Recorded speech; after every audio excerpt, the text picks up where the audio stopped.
lewe in vrede met alle mense, so ver as wat dit van jou afhang.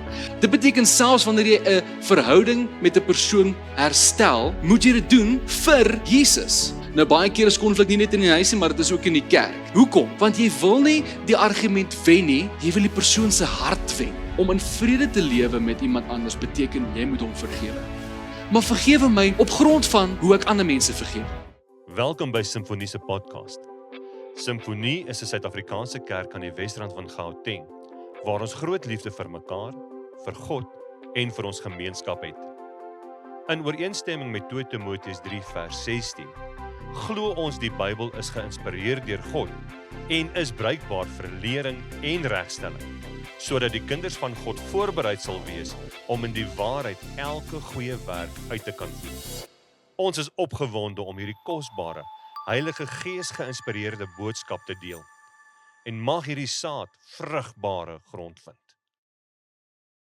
Dit is my 'n enorme voorreg om vanaand met julle te kan gesels oor 'n tema wat baie belangrik is vir die liggaam van Christus. En ek praat so 'n bietjie met die pastore voor die tyd, Pastor George en Pastor Edward, en ek sê vir hulle, hierdie is so buite my normale styl van prediking. Ek is gewoonlik 'n verskriklike draai of braai prediker. So die heiligheid van God en die soewereiniteit van God, en om nou te gesels oor dat ons lief moet wees vir mekaar en dat ons almal moet saam staan as 'n liggaam van Christus is niet, maar dit is so ongelooflik belangrik.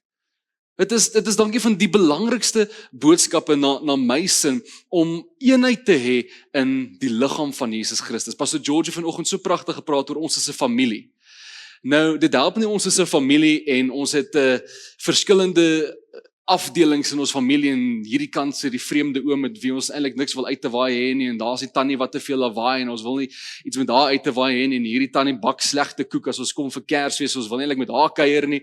En daar's so verdeeldheid baie keer in die liggaam van Christus, en dit begin baie keer by konflik. En dit begin by ons emosies en ons gevoelens, en dit is 'n verskriklike belangrike punt. So, ek wil vanaand vra, wie hierso was al ooit in enige tipe van verhouding gewees ooit? Romanties, vriendskaplik, enigsins? Kan julle asseblief julle hande hoog in die lug sit, dat ek sien? Okay, as dan nie van julle is nie, jok julle is in die kerk en julle sit langs iemand, so sies vir julle jok so in die kerk. Hou asseblief julle hande op as julle al ooit in 'n verhouding was. Nou, hou asseblief jou hand in die lug as elkeen van daai verhoudings altyd perfek uitgedraai het. Ek het so gedink. En daar's 'n paar wat sê, hey, okay, geen probleem, julle is beter as ek, julle is 'n beter Christen as ek. Ek het definitief al op 'n paar mense hart gepraat in my lewe en 'n paar verhoudings ook al verloor in my lewe, vriendskaplik en andersins. So as julle nie het nie, is julle beter as ek. So ons gaan 'n bietjie vanaand indelf in die woord van God om te sien wat sê die Bybel oor hoe kan ons gebroke verhoudings met mekaar herstel. Want dit gebeur so, hurt people. So omdat ons seer is, breek ons verhoudings met mense, en vanaand gaan ons bietjie gesels oor as dit nou klaar gedoen is, hoe om weer te vereenselwig, hoe om weer by mekaar uit te kom. En toe ek gaan sit met hierdie preektema voor my, toe skree die boek so langs my. Kenneth Sands, 'n Peacemaker. Isaac, kies my. So yes. So ek is so dankbaar dat ek vanaand vir julle uit daai boek uit en uit die Bybel uit kan leer oor die 4 G's. Dit gaan in Engels wees, the 4 G's of peacemaking. Die 4 G's van vredemaking. Ek is so jammer dat dit in Engels is. Julle sal my asseblief moet vergewe. So voor ons begin, hoekom is dit nodig vir ons om verbroke verhoudings te herstel? Want Romeine 5 vers 8 sê die volgende: Maar God bewys sy liefde tot ons, daarin dat Christus vir ons gesterf het, toe ons nog sondaars was. Hierdie is 'n opdrag van God. As ons Christene is, moet ons lewens so lyk, dat ons al hoe meer en meer soos Jesus begin lyk. En Jesus se doel op aarde was hy het gesterf, sodat ons gebroke verhouding met God herstel kan word. So as ons wil lewe om meer en meer soos Jesus te lyk, gaan dit die voorbeeld wees wat ons moet volg. Ons gaan gebroke verhoudings in ons lewe moet herstel, omdat ons meer wil lyk soos Jesus. Nou ja, ek weet dadelik wat julle sê, dat daar is 'n paar verhoudings wat in ons lewe is wat gebroken is, wat jy nie reg wil hê nie. Ons 'n paar mense in jou lewe wat jy so half uitgeskop het en jy stoot hulle by die deur uit en jy wil hulle nie meer regtig deel hê van jou lewe nie. Maar en hy sê vir jouself, okay, maar hoe kan ek na daai persoon toe gaan? Hierdie persoon het my afgeskryf. Ek is glad nie meer enigstens in 'n posisie om te praat met hierdie persoon nie. So hoe kan ek so 'n verhouding met hierdie persoon herstel? En hoekom moet ek dit doen? Romeine 12 vers 18 sê die volgende: As dit moontlik is, so ver as dit van julle afhang, leef in vrede met alle mense. So ons gaan hierdie 4 G's doen vanaand, ons gaan deur dit stap, en as jy voel, okay, maar ek weet nie lekker, hierdie 4 G's gaan nie werk met hierdie persoon nie, met hierdie verhouding wat gebroken is nie, dan wil ek vanaand vir jou sê, as jy alles anders vergeet, onthou dit. Lewe in vrede met alle mense, so ver as wat dit van jou afhang. Nou as dit nie vir ons moontlik is om in vrede te lewe met daai persoon nie, dan moet jy tot by die punt kom waar ek sê, ek vergewe die persoon, ek spreek hierdie persoon vry, en alles aan my kant van hierdie situasie is uitgesort. Dit is nou, die onus lê nou op die ander persoon om hierdie verhouding dan te herstel. Kom ons begin. Die eerste G is glorify God. Nou, hierdie het baie te doen met die manier en die uitkykpunt waarop ons verhoudings herstel. So as ons Christene is daar enige Christen in die kerk vanaand? Ek soos hier met bewys van hande. Ek sien hierdie kant het gesê, okay.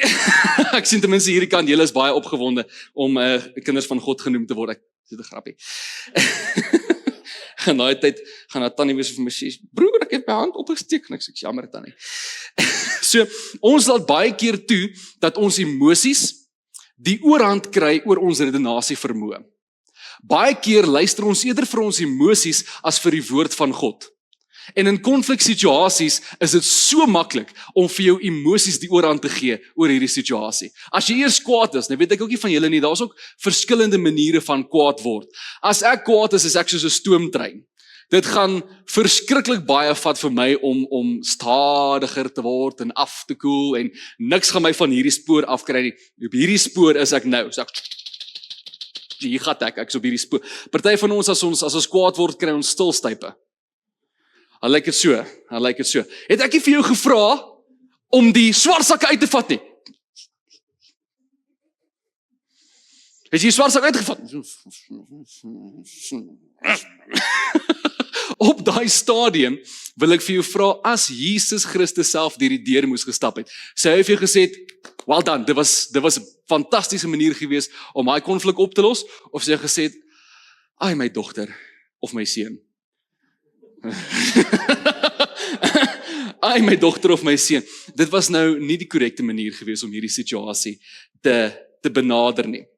So wanneer ons 'n konfliksituasie binnetree, of wanneer ons met 'n persoon wil vereenselwig, moet die primêre doel van ons hele interaksie met hierdie persoon wees om God te verheerlik. Kolossense 3:23 sê, alles wat jy doen, moet jy doen asof vir die Here. Dit beteken selfs wanneer jy 'n verhouding met 'n persoon herstel, moet jy dit doen vir Jesus. Nie vir 'n bate wat jy gaan kry wanneer die verhouding herstel is nie. Nie, ek gaan nou met my man ons gebroke verhouding herstel, want ek weet nie hoe werk die TV se remote nie. Dit is nie die regte rede hoekom jy daai verhouding moet herstel nie. Is nie die regte rede hoekom ons daai konflik moet oplos nie. Jy moet dit doen omdat Jesus Christus vir ons lief is, omdat hy aan die kruis gesterf het vir ons, en omdat ons hom wil naaap, omdat ons wil doen wat hy sê. Nou is ook baie belangrik om stil te staan by wat die oorsprong was van die breek in die verhouding, en hierdie is deel van die glorify God, is ons moet stil staan by, wat het hierdie verhouding gebreek in die eerste plek? Want Romeine 15 vers 5 wys vir ons wat die Christelike standaard is vir sy volgelinge, hoor mooi, en mag die God van lydsaamheid, dit is geduld, en bemoediging aan julle gee om eengesind te wees onder mekaar, ooreenkomstig met die wil van Jesus Christus. Hierdie is die standaard waartoe ons moet lewe as Christene. Nou baie keer is konflik nie net in die huis nie, maar dit is ook in die kerk. Daar is nie so iets soos 'n perfekte kerk nie, alhoewel ek dink Simfonie is baie naby. So in ons kerk is daar baie konfliksituasies ook. En hierdie is die standaard wat die woord van God vir ons sê waartoe ons moet lewe. Mag die God van leidsaamheid en bemoediging aan julle gee om eengesind onder mekaar te wees, ooreenkomstig met die wil van Christus Jesus. Dit is sy wil dat as die liggaam van Christus uitmekaar geskeur is, as die arm van die lyf af geskeur is, as die toe nie meer aan die voet is nie, is dit nodig vir die liggaam van Christus om daai herstelproses weer aan die gang te kry, sodat ons 'n verenigde liggaam kan wees. Ek dink nie die kerk van die Here kan hardloop sonder bene nie. So dit is nodig vir ons, dat as ons fout gemaak het met die been van Jesus Christus, dit is die evangeliste wat uitgaan. As ons 'n skeur veroorsaak het met die evangeliste, moet ons gaan vereenselwig met hulle, sodat die liggaam van Christus saam kan wees, sodat ons as een liggaam die wêreld kan bedien. Ek hoop julle verstaan hierdie beeldspraak. Dit is soos om 'n pleister te plak, daar waar dit seer was, om 'n pleister oor daai seer area te plak, om die liggaam van Christus te verenig. Dan die tweede G is get the log out of your eye. So ons almal ken die gedeelte in Matteus 7 vers 1 tot 5. Moenie oordeel nie, sodat julle nie geoordeel word nie. Want met die oordeel waarmee julle oordeel, sal julle geoordeel word. En met die maat waarmee julle meet, sal weer vir julle gemeet word. En waarom sien jy die splinter in die oog van jou broer, maar die balk in jou eie oog merk jy nie op nie? Of hoe sal jy vir jou broeder sê, laat my toe om die splinter uit jou oog uit te haal, en kyk, in jou eie oog is die balk. Geveinsde, haal eers die balk uit jou eie oog uit, en dan sal jy goed kan sien om die splinter uit die oog van jou broer uit te haal. Nou Jesus praat in hierdie stukkie, en hy gesels so 'n bietjie met die fariseërs en met die Jode, en hy sê, 'n ander woord vir geveinsde wat in ander vertalings gebruik word, is hygelaar. Of die Engels, hypocrite. Dit klink soveel, klink amper vuil in Engels, jou hypocrite. En is dit nie baie keer, ek weet in my lewe het ek dit baie gebruik in 'n argument. Hey, jy beskuldig my van die volgende, haal 'n bietjie die balk uit jou eie oog uit. Kan ons eerlike harte kry wie dit al gebruik in 'n gesprek? Ek is so dankbaar ek is nie die enigste een nie. En Jesus gebruik hierso baie hy spot amper so 'n bietjie met die Jode en met die Fariseërs op daai stadium en hy sê kan julle nie sien hierdie is hoe julle lyk nie. So dit help nie ek probeer en Christus hou vasgegaan. Kom al 'n bietjie jou bril af man ek sien daar sit iets in jou oog. Ag man ek het gehelp. Ek sien julle die humoristiese manier waarop Jesus met die Jode praat op hierdie stadium. Hy sê kyk, kan julle nie sien julle te balk in julle eie oog en nou met hierdie verskriklike verstoring, ek kan amper nie eens naby aan Christus kom nie, want hierdie vreeslike balk is in my oog. Nou probeer ek die ou klein dingetjie wat hy in sy lewe toelaat, probeer ek uit sy lewe uitkry terwyl 'n groot probleem eintlik by my lê. Jy sit dalk vanaand hierso en sê vir jare en jare wag ek dat die persoon met wie ek 'n gebroke verhouding het na my toe kom. Ek sal hierso sit op my kliptroon en ek sal rustig wag tot hierdie persoon al smekende op sy knieë na my toe kruip en vir my sê jammer, ek is so jammer ek het jou so seer gemaak in die verlede. Ek sal sit en wag. Intussen tyd sit hy ook op sy eie kliptroon en julle staar vir mekaar. Ons sal kyk wie beweeg eerste. Die een wat eerste beweeg is sag. Veral mans, is dit nie so nie? Dit gebeur baie in mans se lewe so. Ek sê ek gaan nie eerste jammer sê nie. Kyk daai balk in sy oog. Kyk daai vreeslike ding wat by hom uitsteek. Hy is die eerste een wat met my kom gesel of wat die verhouding met my gebreek het. Hy het my eers dik genoem. Toe sê ek vir hom, hy het genoeg rolletjies om sy eie bakkery oop te maak. So what? Hy het eerste gesê. Dames en here, liewe gemeente, Jesus praat hierso en hy sê, dit is so belangrik vir ons om introspeksie te doen, wanneer ons kyk na gebroke verhoudings. Dit help nie, jy gaan eers na die ander persoon toe, en beskuldig hom eers van 'n klomp dinge, voordat jy nie eers by jouself stil staan nie. Dit is so belangrik vir ons om eers te kyk, in hierdie konfliksituasie, in hierdie probleem wat ek het met hierdie persoon, wat het ek verkeerd gedoen? Dit help veel jy begin by hom en sê ja maar jy. Is dit nie die probleem met ons mensdom in elk geval nie? Ons is verskriklik vinnig om die vinger te wys. Jy het dit gedoen. Of jy het die volgende gesê. Of jy het my hart gebreek. Of jy het nie die vullis uitgevat. Of jy het nie die kar gewas nie. Of jy het nie die skoolgoedmasjien uitgepak nie. Ja, ek het nie. So what?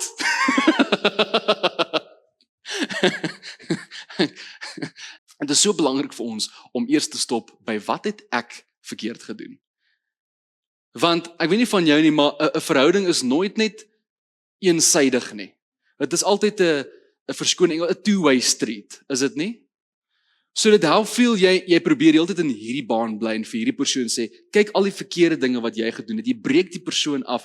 Jy maak hom minder 'n mens as wat jy is, want jy lig jouself op deur vir hom te sê, hey, jy het in daai situasie in jou brein sit jy jouself dadelik op 'n hoër posisie, 'n hoër morele posisie as wat hierdie persoon is. Die woord sê vir ons, hypocriet. Kyk eers na jouself. Kyk eers, hey, waar het ek fout gegaan in hierdie situasie en kom ek maak dit eers reg met myself. Want wanneer jy sien, hey, hier het ek fout gegaan, kan jy dalk sien hoekom die persoon met jou die verhouding gebreek het.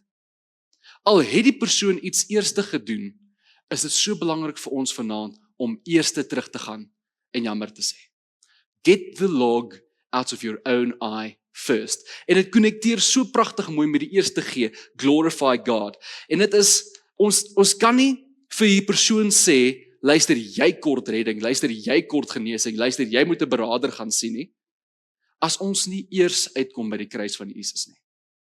Ons moet eers skoon gewas wees van ons sonde, en dan kan ons vir 'n ander sê, uit liefde uit, kan ons vir die persoon sê, omdat ek lief is vir jou, kom ons stap hierdie pad saam en kom ek help jou met die splinter in jou oog, nadat ek die balk uit my eie oog uitgehaal het. En by hierdie punt, Ligken Sand, wat die boek geskryf het, 'n paar gedagtes uit oor hoe om jammer te sê. Want as ek die balk uit my eie oog uitgehaal het, moet ek eers te gaan jammer sê. Nou daar's 'n spesifieke manier wat mens kan, daar's baie maniere wat mens kan jammer sê, maar daar's 'n paar idees wat jy kan gebruik wanneer jy vooraf werk op jou jammer sê geleentheid. Sodat wanneer jy daar aankom, dat jy gereed kan wees om die persoon se hart met joune te vereenselwig. Dat jy kan saamstap op hierdie pad. En daar's 'n paar moenies van jammer sê. So ek gaan vir julle gou die lys lees. Daar's 1, 2, 3, 4, 5. Kyk. So as jy om vergifnis vra, moet nie vaag wees nie. So baie keer sê ons dit, ek is jammer. Punt. En dit was jou hele apology. Dit was alles. Ek is jammer. Dit is verskriklik vaag. Moet nie vaag wees nie. Sê ek is jammer, ek het die kar gestamp. Okay. Moet nie sê ek is jammer, daar was 'n ongeluk nie. Dis ook te vaag. Ek is jammer, ek het die kar gestamp. Moet nie woorde gebruik soos maar, as en of nie. Dit maak vir 'n baie slegte jammer sê. Sê, ek is jammer, ek het die kar gestamp, maar as hulle net die bome as hulle net kan helder type op die bome sit, dan mense dit makliker kan sien, want dadelik sê jy vir die persoon vir wie jy jammer sê, ek is jammer, maar ek sit myself op 'n hoër morele posisie as hierdie dinge gebeur het, want ek is so slim om te weet, dan sou ek nie hierdie fout gemaak het nie. Okay, so wanneer jy jammer sê, moet nie, maar, as en of gebruik nie. So, ek hoor hierdie baie by die tieners, wanneer 'n jong man ontrou is aan sy jong dame, dan sal hy na my toe kom en dan sal hy sê, ek is so jammer ek het hierdie gedoen, maar as die ander girlkie nou nie hierdie foto gesit het op haar Instagram nie, as hy nou net die handdoekie om haar lyf gesit het, dan sou alles beter gewees het. Sê ek, ja, maar sien nie wat doen jy? Jy haal dadelik die skuld van jouself af en jy sit op 'n ander persoon. Jy kan nie jammer wees as jy die woorde maar, as en of gebruik nie. Die derde punt, moet nie die hartseer wegpraat nie. So baie keer sê ons, ek is jammer, maar okay, kom nou net oor dit asseblief. Alright, kan ons dit aanbeweeg? Asseblief, moenie hou nou op, sluk jou trane. Okay, ons is nou klaar, kan ons nou aangaan. Okay. Nou weet ek as man is ook geneig om dit te doen, veral as ek en my suster 'n konfrontasie het. Sê vir, okay, jy gaan nou te veel aan, man. Sluk jou trane, ons is nou klaar. Ons is nou oor dit. Okay.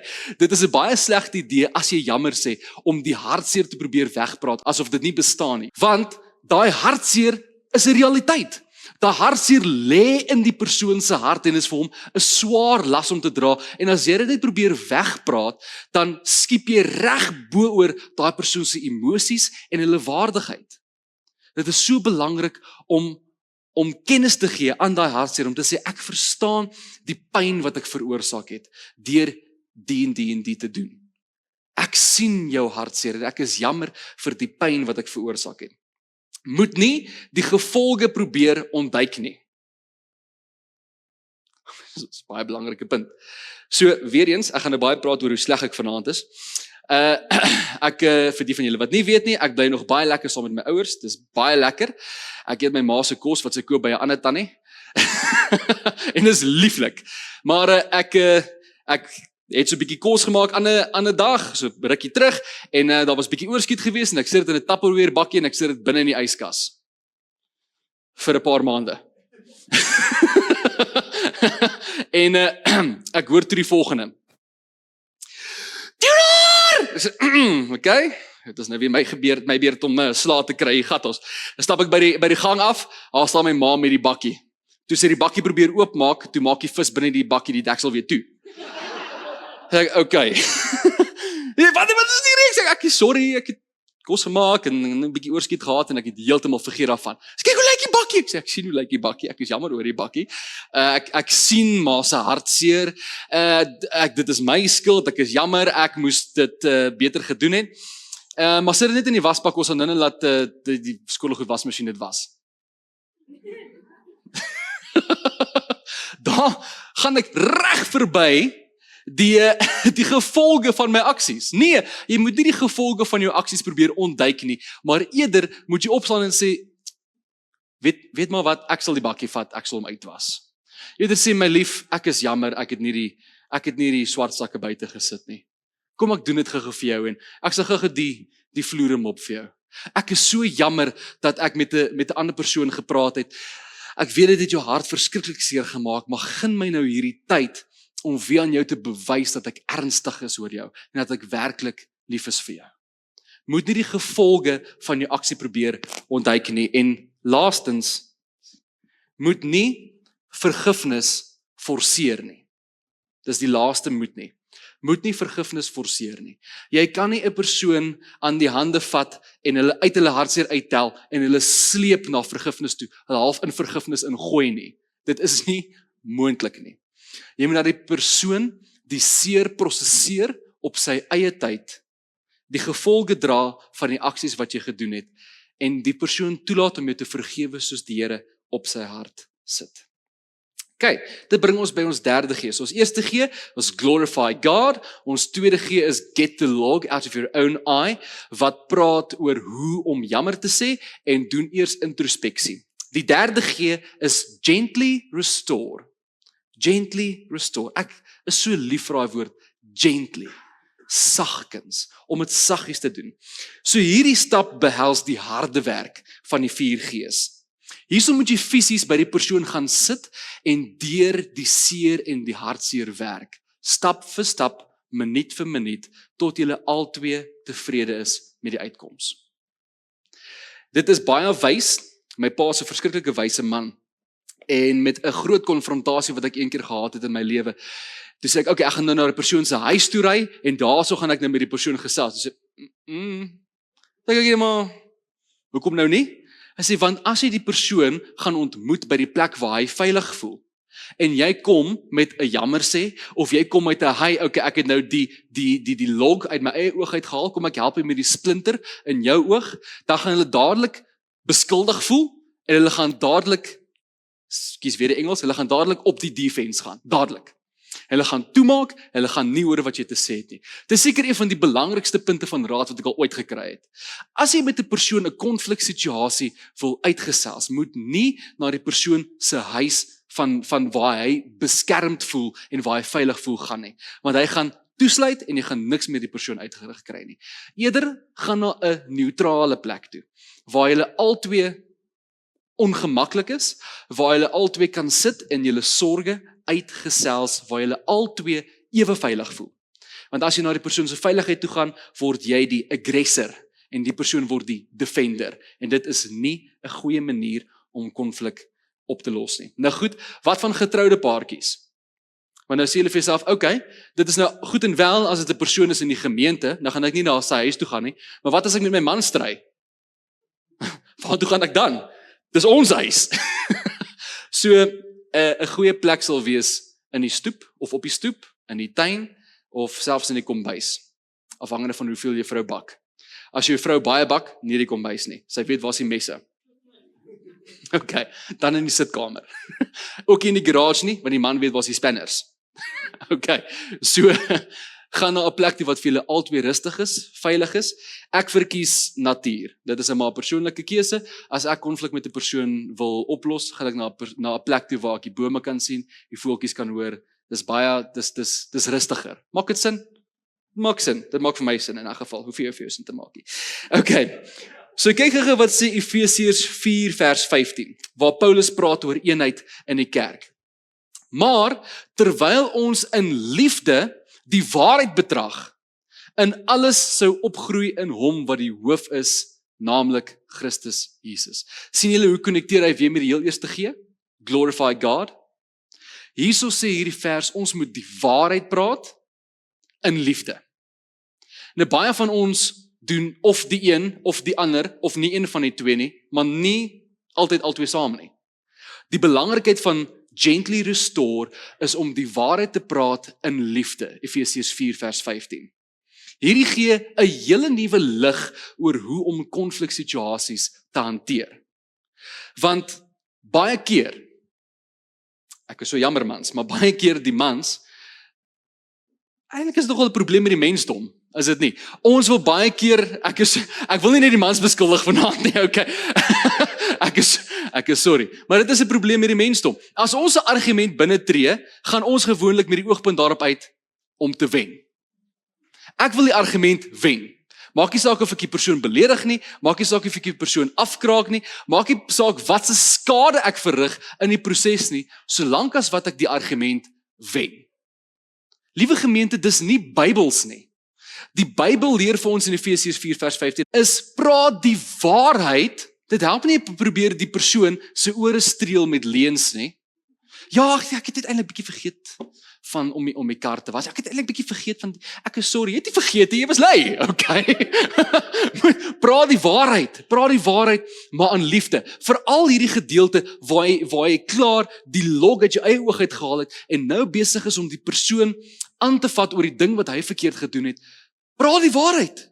Sê vir hom, ek hou nie van die manier waarop jy met my praat nie. Die manier wat jy die argument behandel, dit maak my seer. Dit is nie lekker nie. Die manier wat jy op my skree, moenie skree nie. Moenie skree. Praat die waarheid, maar doen dit uit 'n oogpunt en uit 'n perspektief uit van liefde. Hoekom? Want jy wil nie die argument wen nie, jy wil die persoon se hart wen. Dit is die oogpunt waarop ons konfrontasies moet hanteer. Ek wil nie die argument wen nie, ek wil die persoon se hart wen. Dit is Bybels. En dit is hoe ons, selfs met ons broers en susters in Christus, in die kerk, moet ons ook die waarheid praat in liefde. Moenie nie die waarheid praat sonder die liefde nie, en moenie net in liefde praat sonder die waarheid nie. Praat die waarheid in liefde. Dit sit 'n hele ander lig op konfrontasies. En dan, die heel laaste G, is go and be reconciled. Dit is die kragtigste G van die 3. So wanneer ons met die oogpunt daarop uit is, om Jesus Christus te verheerlik, as die hoof van die kerk, as ons reeds die balk uit ons eie oog uitgehaal het, reeds introspeksie gedoen het, en nou op die herstelpad is, wanneer ons sit en gesels, sê die Bybel vir ons dat ons moet mekaar lief hê. En dit is soms nie moontlik om die volheid van die verhouding weer terug te kry nie. Dit is 'n hartseer realiteit. Dat baie keer is die verhouding onherroepelik verbreek. En ons kan nie terugkom na hoe die verhouding was van tevore nie. Maar Romeine 12 vers 18, as ons net weer hierdie stukkie kan lees, en sover dit moontlik is, sover as dit van jou afhang, lewe in vrede met alle mense. Om gereconciled te wees, beteken nie altyd ons verhouding moet wees soos wat dit voorheen was nie. Want dit is nie altyd moontlik nie. Maar ons kan vrede hê met mekaar. Ons kan mekaar verstaan en ons kan steeds voortgaan in die lewe. Ons kan die Here dien in vryheid, alhoewel ons nie ons vorige verhouding kan terugkry nie. En wat nou baie belangrik is, en met hierdie versie wil ek graag afsluit, gaan ons net vinnig 'n recap doen oor die 4 G's, is om in vrede te lewe met iemand anders beteken jy moet hom vergewe. Dit is ons as Christene se plig om mense te vergewe. Maak nie saak wat nie. En ek word emosioneel, want hierdie gedeelte van die skrif wat ons nou gaan lees, kragtige stukkie, en toe ek hierdie stukkie lees, toe ek bietjie met Pastor George daaroor gesels, ook toe dit ons getref, dit is ongelooflik belangrik vir ons om te snap, ons moet mense vergewe, maak nie saak wat nie. Al het die persoon jou verskriklik seer gemaak, emosioneel, finansiëel, geestelik, fisies, op enige manier, as enige iemand iets gedoen het teenoor jou, moet ons vergewe. En hier is die rede, Matteus 6 vers 9. So moet julle dan bid. Onse Vader wat in die hemele is, laat u naam geheilig word. Laat u koninkryk kom, laat u wil geskied, soos in die hemel, net so ook op die aarde. Geef vir ons vandag ons daaglikse brood, en vergeef ons skulde, soos ons ook ons skuldenaars vergewe. En lei ons nie in die versoeking nie, maar verlos ons van die bose. Want aan U behoort die koninkryk en die krag en die heerlikheid tot in ewigheid. Amen. Want as julle die mense hulle oortredinge vergewe, sal julle hemelse Vader julle ook vergewe. En hoor vers 15. Maar as julle die mense hulle oortredinge nie vergewe nie, kyk daai woordjie, sal julle Vader julle oortredinge ook nie vergewe nie. Sien julle die belangrikheid van vergifnis? Ons bid al vir jare en vir jare die Onse Vader gebed. Vir party van ons is dit die heel eerste gebed wat ons geleer het. En in hierdie gebed bid ons, Here, vergewe ons, nie op grond van hoe oulik ek is nie, nie op grond van wat se goeie dade ek doen nie, maar vergewe my op grond van hoe ek ander mense vergewe. Liewe gemeente, as jy met 'n onvergewensgesindheid in jou hart rondloop, sê Matteus 6 vers 15, daai woordjie is so belangrik, sal. Maar as julle die mense hulle oortredinge nie vergewe nie, sal julle Vader julle oortredinge ook nie vergewe nie. Die kruis beteken vir ons niks. Die bloed van Jesus beteken vir ons niks. Die inwoning van die Heilige Gees beteken vir ons niks as ons nie eers ander mense kan vergewe nie. Sien die belangrikheid van hierdie vers? Nou, doen introspeksie. Sê vir jouself, was daar 'n persoon gewees in my lewe wie gesê het, come hell or high water, ek weier om hierdie persoon te vergewe. Ek sal nie. Ons hemelse Vader het sy liefde uitgestort teenoor ons, deur middel van sy seun Jesus Christus wat aan die kruis gesterf het vir ons.